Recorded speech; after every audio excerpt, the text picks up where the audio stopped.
मरकजी हुकूमत ने पीएफआई पर 5 साल तक के लिए लगाई पाबंदी।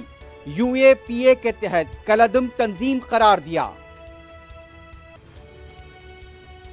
इंतखाबी जमहूरियत फॉशिज्म की तरफ बढ़ रही है। बुनियाद परस्ती की हमेशा मुखालिफत करता रहा हूं और करता रहूंगा।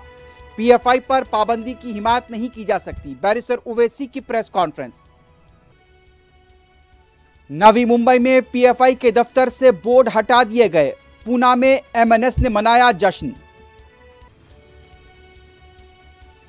चेन्नई, बेंगलुरु और दिल्ली में पीएफआई के दफातर के पास पुलिस की तैनाती, कारकुनों पर नजर। मुल्क को तानेशाही की तरफ ले जाया जा रहा है। मसाजिद पर जाफरानी परचम लहराना और हनुमान चालीसा का पाठ करना मुनासिब नहीं। लालू प्रसाद यादव की बीजेपी पर बरहमी। अमन भाईचारे को मुतासिर करने वाली तंजीमों के खिलाफ कार्रवाई पर एतराज नहीं। आरएसएस भी ऐसी ही तंजीम है। झारखंड के मंदार में मुस्लिम नौजवान को लिंचिंग में हलाक कर दिया गया। मरकजी काबीना ने सरकारी मुलाजमीन और पेंशनर्स के गिरानी अलाउंस में 4% इजाफे का किया ऐलान। गरीब कल्याण योजना को 3 महीनों की तोसी दे दी गई।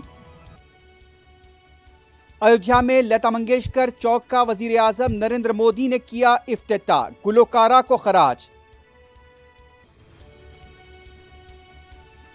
मुल्क में आज कोविड के 3,615 नए केसेस। 24 घंटों में 4,972 मरीज सेहतयाब।